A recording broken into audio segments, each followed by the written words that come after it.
ఇలా అయితే లాభం లేదు కానీ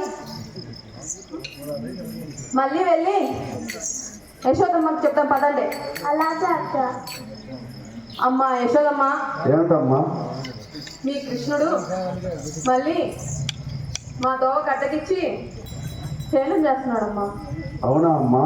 అవునమ్మా. ఏమో తెలీదమ్మా. పోయినసారి వచ్చి మీ కృష్ణుడు మా కృష్ణుడికి మీరు చెప్పినప్పుడు ఉన్నాడు, ఇప్పుడు లేడమ్మా, కనపడడం లేదా. మీరే ఏదో ఒక విధంగా ఎత్తికి మా కృష్ణుడిని మాకు అప్పగించండి అమ్మా. సరేనమ్మా, అలాగే వెతికి పెడతాం. అక్క ఇలారా. ఏంటక్క? యశోదమ్మ బాధపడుతుంది, కృష్ణుని ఏదో ఒక విధంగా ఎతికి పెట్టి పడిద్దాం పడనండి. అలాగే అక్క అక్కడ ఉన్నాడే.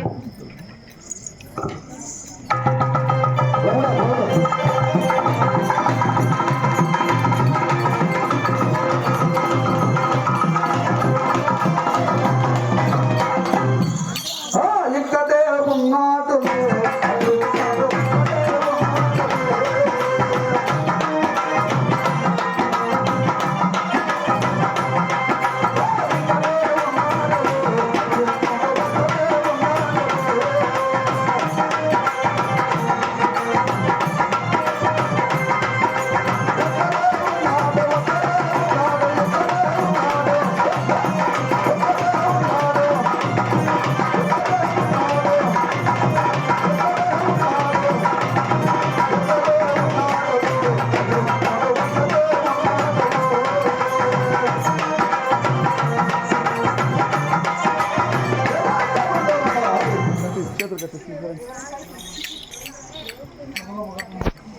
ఏమో మాకు తెలియదమ్మా.